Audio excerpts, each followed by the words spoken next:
नमस्ते sir, welcome again. नमस्ते, फिर मिले हम। बहुत अच्छा लग रहा है कमलेश। सर बहुत मजा आ रहा बहुत मजा आ रहा है। है। ये सीरीज भी काफी मजेदार हो रही है और सर। लोग काफी देख रहे हैं, चर्चा कर रहे हैं। हमें मालूम नहीं, बट हमने सुना है, कुछ लोगों ने मुझे बताया कि वो लोग नहीं नहीं सर, सुन रहे हैं, काफी देख रहे लोग हैं। देख रहे हैं।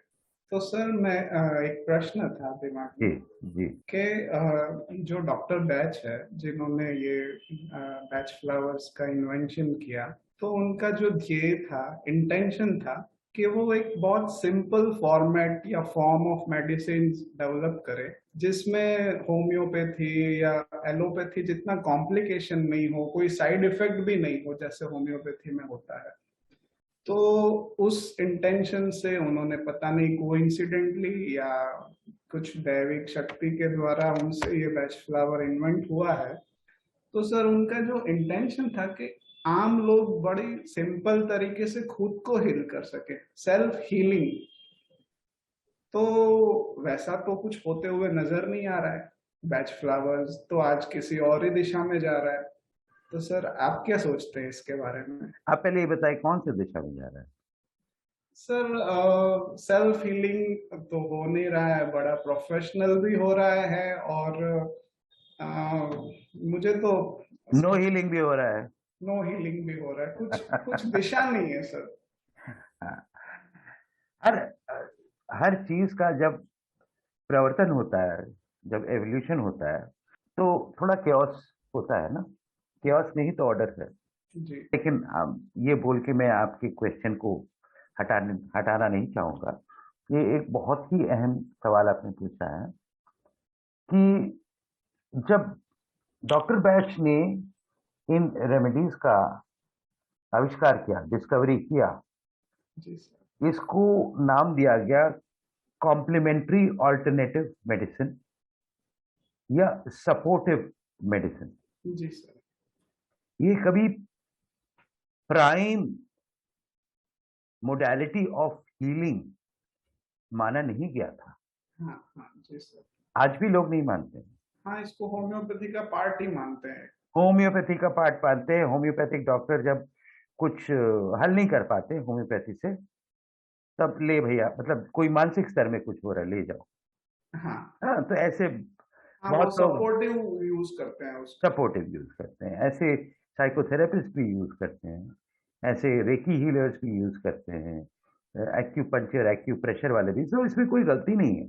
बट उनका उद्देश्य ये था, उनका कहना ये था कि इसमें सब कुछ समाया हुआ है, बहुत सिंपल है, अगर तुम खुद को जान सके हो। तो उन्होंने ये जो अगर है, this condition that know thyself heal thyself, उन्होंने लिखा है। राइट। लेकिन नो दाई सेल्फ उसके अंतर्निहित है। It is included in that. कोई सही तरह से अगर पढ़े तो उसका पता। वो बहुत ही क्रिप्टिक लिखते थे, बहुत ही मेटाफोरिकल उनकी भाषा थी, जी जैसे जी। हमारे सूत्रों की भाषा होती है। हाँ, जो हमारे संस्कृत हाँ, मंत्र होते हैं, सूत्र एग्जैक्टली। होते हैं। तो ये रेमेडीज सही मायने में बहुत सरल हैं। They are very simple. But as human beings we are complex, and more complex is the interaction between each individual with the other as well as with the environment. To be right. able to know and understand that, it needs a certain level of wisdom, it needs a lot of learning, a lot of study, and a lot of experience. Not experiencing with remedies. अभी लोग बोलते हैं 40 साल का experience है। किस चीज हाँ। का? आईटी का एक्सपीरियंस है कि रेमेडीज मिक्स करने का एक्सपीरियंस है कि दवाखाने में कंपाउंडर का एक्सपीरियंस? इंसान को जानने का अगर 40 साल का एक्सपीरियंस है, तब जाके हम मानेंगे, राइट। तभी वो हो सकता है। तो मेरे मुताबिक मुझे ये लगता है, हाँ, इसका जो फर्स्ट स्टेज ऑफ एवोल्यूशन था, it was a mood corrective method. तो मेरा आज अभी मूड थोड़ा डल जा रहा है, तो मैंने फलाना रेमेडी ले लिया, मेरा मूड ठीक हो गया। जी। तो that was the first stage of evolution. वो डॉक्टर बैच जब थे, और उनके थोड़े बाद बहुत लोग अभी अभी भी पश्चिम में सिंगल रेमेडी की बात करते हैं। हमारे ग्रुप में भी एक महिला यूके से, आपने देखा होगा, उन्होंने एक सिंगल वॉलनट बोल दिया। हाँ राइट। तो शायद वो एक पैलिएटिव के जैसे काम करेगा, मैं ये नहीं बोल रहा हूँ काम नहीं करेगा, जी सर। लेकिन क्या वो हील करेगा? That's a very simplistic method of what modern medicine is doing. Modern medicine is delaying the healing of the cause of a disease. If you want to use batch flower remedies as modern medicines are used by doing a palliative, by getting some symptomatic relief, then what's wrong with modern medicine? Right sir. So it is not simple. So that is why in the second stage of evolution, there are therapists. Pete McCramer himself. And why did he bring out the tracks? Because he found that there are interrelationship between human behavior and therefore interrelationship between remedies. Right. So they started dabbling with conditions. The first stage of evolution was dabbling with very simple surface level symptoms. आज भी UK में वही समझाया जाता है, पढ़ाया जाता है. But then they started working with conditions. What is condition? Exhaustion is a condition. It is not an emotion. Okay. Depression is a condition. Anxiety is a condition. These are not emotions.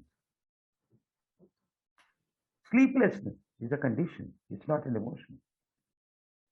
So वो उसको address करने लगे. पहली बार एक condition का समझ आया, उसके बेसिस पे कंपोजिट्स बने, उसके बेसिस पे उसको दिया गया क्लाइंट को, और उसका वो कंडीशन हील हुआ. लेकिन यहाँ पे क्या हुआ कमलेश, अभी पिछले एपिसोड्स में मैंने आपको बताया था, क्या हमने होलिस्टिक अप्रोच लिया? नहीं. दैट वाज अ कंडीशनड और conditional approach, right. Reductionist approach. जी तो पूरा जो होल बीइंग है वो हील नहीं हुआ, जी सर। तो वापस आ गया. आपको एक बहुत, अभी मीडिया ने मुझसे मांगा था, बिजनेस वर्ल्ड ने या टाइम्स ऑफ इंडिया ने मांगा था कि ये क्वाइट क्विटिंग के ऊपर आप कुछ हमको बताएं. तो मैंने कहा भैया ये तो एक कंडीशन है, मेंटल कंडीशन है. क्या बात कर रहे हैं आप, ये तो एक एचआर का प्रॉब्लम है. We should be able to do something with the system, it will be alright. No sorry, आपको मालूम है क्या कंडीशन है? हाँ. तो ये क्वाइट क्विटिंग का कंडीशंस कहां से उसका शुरुआत होता है समझिए. जब बंदा अपने पर्पज से या तो फिर युक्त नहीं है, या उससे ड्रिवन नहीं हो पा रहा है, या वो फिर जानता ही नहीं है, तो उसके फलस्वरूप क्या होगा? What will be the result of it? He will not feel worthy enough. Sir एक बार क्वाइट क्विटिंग का एग्जैक्ट मतलब क्या होता है वो भी थोड़ा हाँ, सा वो बता क्वाइट क्विटिंग का मतलब क्या है? अभी ये कुछ नए फिनोमिनन हैं, जैसे ग्रेट रेजिग्नेशन, क्वाइट क्विटिंग. तो ये भी एक ऐसा चीज है कि लोग इतने टाइम से इतने टाइम ही हम काम करेंगे, इतना ही हम काम करेंगे, बस इससे ज्यादा नहीं करेंगे. दीजिए, खासकर लॉकडाउन के बाद। लॉकडाउन के बाद बिल्कुल. तो वो लोग समझ रहे हैं कि ये लॉकडाउन की वजह से है, वर्क फ्रॉम होम की वजह से, बट नहीं, वो नहीं है. ये पर्पसलेसनेस की वजह से it has led to a state of worthlessness, which led the person to getting into proving himself or herself, the need for being relevant. And not being able to do that, the person gets into a state of apathy and resignation. This is beyond tracks.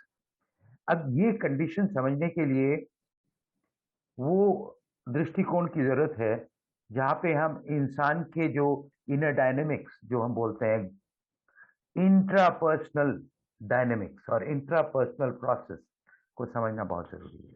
तो मैंने ये लिख के उनको भेजा, उन्हें बहुत पसंद आया, उन्होंने छापा भी है. हम तो प्रैक्टिस करते हैं फिर भी मुश्किल होता है समझने में। नहीं, तो वो करते करते आ जाएगा. अब इसमें तो सबको यही बोलता हूँ कि there is how many? 6 billion people in the world, and there are only 7 38, हाँ 7 billion, and then there are only 38 remedies.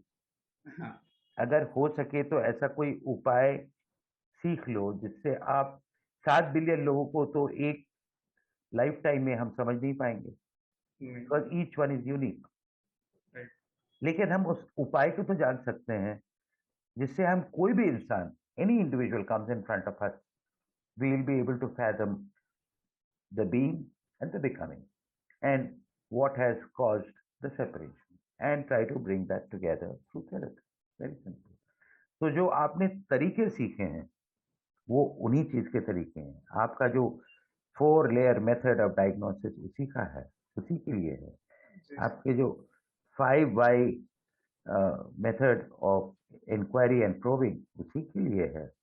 ऊपर से डीटमर क्राइमर का behavioural understanding of the track उसी के लिए है।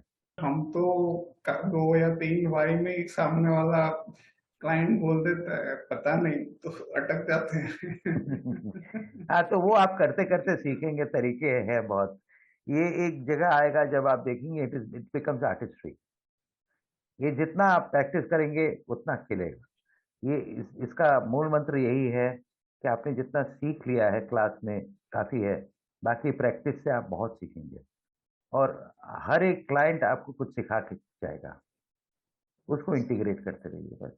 तो फिर मतलब इजी तरीका कुछ नहीं है नहीं जैसा नहीं नहीं सीखते सीखते सीखते नहीं, सीखते ही आएगा। अगर हम रिलीफ चाहते हैं बिल्कुल इजी है, अगर हीलिंग चाहते हैं, holistic return back to the whole चाहते हैं, healing, whole and holy, they belong to the same root, by the way.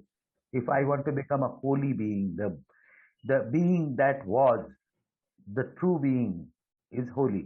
The becoming made it unholy, right? Yes. If I want to reclaim my holiness, then it needs professional intervention of a therapist who does not come with understanding of remedies only.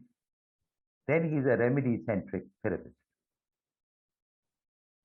You will need someone who understands the client and gives the client what the client needs, not what he believes that Right. the client wants. Right? मजा आया sir, thank you. Welcome, sir.